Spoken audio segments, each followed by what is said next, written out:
Even though we've seen before that playtest material, aka Unearthed Arcana, can be a little subpar or suboptimal, it's still fun to dive into. So today we're talking about the Twilight Divine Domain Cleric.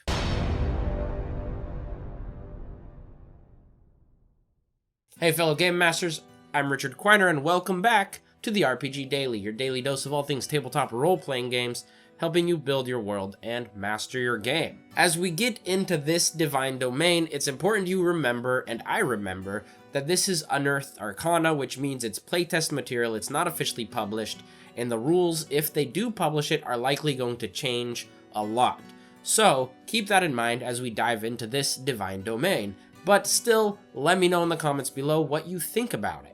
I want to know, and I want to compare it to all the others. Now, what is the Twilight Domain? Twilight, as we know just from living our lives, is kind of that transitional period from day to night, from light to dark. And the Twilight Domain kind of looks over that period. Thinking about it, it's a lot like the Grave Domain, which looks over the transitional phase from life to death. Since this is a time of transition and a lot of changes, many deities can actually claim dominion over this domain. And they do. You have healing and rest deities, you have protection and bravery, you have dreams and sleep. All of these kind of domains fall under the Twilight Domain. Clerics of the Twilight Domain are the ones who are going to go into the unknown to find those who have strayed from the light and bring them back. They're heroes, they're rescuers, they are some great people. Some deities of the Twilight Domain are Pelor, the Raven Queen, and Selune. So, how does this Twilight Divine Domain Cleric actually work? Well, it wouldn't be a cleric unless they got free spells as they are leveling up. So at level 1, the Twilight Cleric gets the spells Fairy Fire and Sleep. Sleep is an interesting spell to work with. It doesn't just make someone fall asleep. It actually isn't as controllable as one might think. You can't just put someone to sleep, you have to go through a couple steps. First off, you have to roll 5d8. This 5d8 determines a pool of hit points you can affect.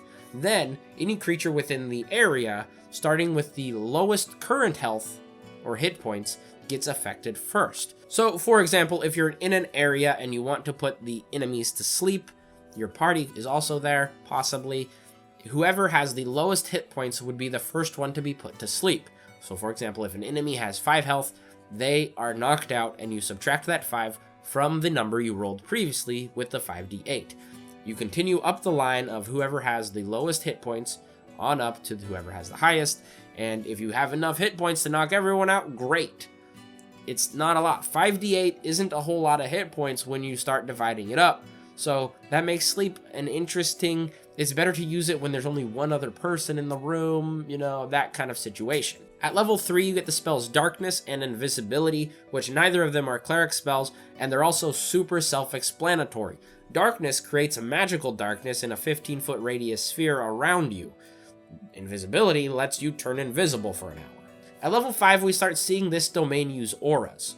Now this one gives you Aura of Vitality and Leomund's Tiny Hut. Leomund's Tiny Hut is a simple way to just take a long rest when you're in a relatively dangerous place, but Aura of Vitality is really interesting. When you cast the spell Aura of Vitality, it creates a 30-foot radius aura around you. Then, for the next minute, as a bonus action on each of your turns, you can heal one creature 2d6 hit points if they are within your aura. It's a real simple way to just give a little bit of healing buff, because you'll see also that this domain isn't exactly all about healing, it's more about other things. So, I thought that was a good, interesting healing kind of spell to have. At level 7, you get Aura of Life and Greater Invisibility. Aura of Life is a lot like Aura of Vitality, but more on steroids. You should go look it up. I'll probably do a whole video on it later. But Greater Invisibility gives you the ability to turn someone else invisible for a minute. So invisibility regularly is just you, Greater Invisibility is someone else. At level 9, you're able to get Circle of Power and Dream. Again, neither of these are cleric spells, and Dream has a lot of moving parts, but I'm gonna try to simplify it for you to make it as easy to understand as I could make it for me. When you cast Dream, it actually involves 2 creatures, or 2 targets. We're gonna call them the target, which is the person that you want to invade their dream, and the messenger, which is you or another willing creature that you've tagged as the messenger. When you cast the spell and the target then falls asleep or is asleep, the messenger has the opportunity to invade that target's dreams. They can then communicate with the target, they can talk to them, whatever they want. They can also change things about the dream. There is some limitations on how strange and how monstrous they can be in the dream, but essentially they are there and they can communicate with the person while they're dreaming. So it's interesting, it's a cool spell, and it also allows for long distance communication because the only stipulation on the target is that you know who they are and they're on the same plane of existence. So anyone in the world that you know, you can invade their dream. These spells, to me, feel a little weird, a little disjointed. Just looking at them, I saw 2 auras, I saw some healing, I saw invisibility, I saw a lot of darkness, but I didn't see a lot of thematic usefulness for it. Like Dream is very weird. It's cool, it fits with Twilight, but I don't think thematically for usefulness it doesn't tie in with, say, Invisibility that much. That's just my first look at it and thinking, that's interesting. I could be wrong. I'm sure the designers of this had an idea when they were going for it, but for me, I'm like, it misses something. Anyways, moving on to the features of this Divine Domain. Right away, you get bonus proficiencies in martial weapons and heavy armor. So armor up, weapon up, get ready to rumble. And you get what's called Eyes of the Night, which is basically super dark vision. This gives you no maximum range to your dark vision. Any dim light is seen as bright light, and any darkness is seen as dim light. You can see better than the drow underground. You can see real good. Also at level 1, you get the ability Vigilant Blessing, which is kind of neat. You can touch a willing creature and give them a blessing, which gives them advantage on the next initiative roll that they make. This can also be useful for you, and can keep you from falling into the low parts of the initiative order. At level 2, you get your Channel Divinity ability. This one is called Twilight Sanctuary, and it's essentially a bubble of Twilight goodness for you. You cast the spell, or you channel your divinity into this ability. It creates a 30-foot radius of dim light, of twilight, we'll say. Whenever a creature, including yourself, ends their turn inside this twilight, they can either gain 1d8 temporary hit points, or they can end an effect such as being charmed or being frightened. It just makes a nice spot for people to hang out and feel the warmth of the twilight. At level 6, you get the ability called Steps of the Brave. Essentially, Twilight is your safe space. It gives you advantage on being frightened, which is really cool, but also when you're in dim light, you can use this ability to give yourself some flying speed, again, up to your walking speed, which I just don't like that. But it still gives you, some security against being frightened and some safety in moving when you're in low light situations. At level 8, you get the Divine Strike ability, and for this Divine Domain, you are actually dealing 1d8 psychic damage for 1 attack per round, and at level 14, that of course goes up to 2d8 psychic damage, 1 attack per round. At level 17, your Piece de Resistance ability is called Midnight Sound. This one is actually kind of neat. There's a lot of parts going on, but it's a cool ability. It essentially lets you use the darkness better to your advantage than already it would.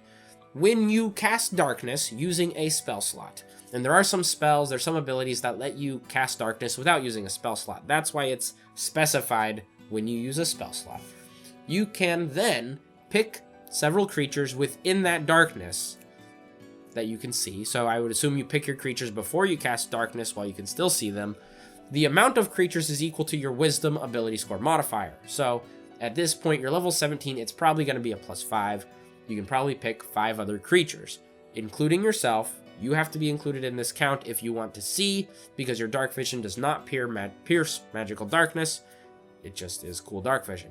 Anyways, of those creatures that you pick within that darkness, they can all see like it's normal, like it's not darkness. What this means, you get your party in there, you give everyone this ability, you have your enemies in there, they're all blinded, and you just hit at them with your party, everyone rolling normally, and the enemies all rolling with disadvantage against you because they're blind. Thinking about this Divine Domain and looking at all of it, it gave me the thought that this is the type that should be in the middle of the party. They have heavy armor, they have a martial weapon, so they probably want to be in the middle of combat. They also have auras, which auras are most effective when you get people in them. They are pretty big auras though, they're 30-foot radius. which is a big chunk of space, really. But that makes me think that you want to be the type in the middle of the combat, which also makes me think maybe the feat Warcaster could come into play in here, as you can cast spells when you're right next to people, and you can have a little better chance at surviving concentration spells or maintaining concentration spells when you get hit if you have Warcaster. The alert feat, since this seems like the type that would go into unknown places and kind of scout out, alert could be really useful in this. If you are ever alone, you cannot be surprised, and it would give you like a +5 on your initiative, I think. Yeah, +5. So the alert feat would be good for that. I also think the resilient feat, as I mentioned before, it gives you a +1 on any ability score, plus the proficiency in that ability score's saving throw. So using that on Constitution, for example, to maintain concentration while casting spells is a great idea. All in all, looking at this, to me, it seems a little confused and a little all over the place. And not that it's a bad thing, that's just how I see it right now. I don't know if I would play it, but it might be fun. So if you do enjoy this kind of thing, play away. I hope you enjoyed this video on the Twilight domain Cleric. I've been Richard. Thanks for watching.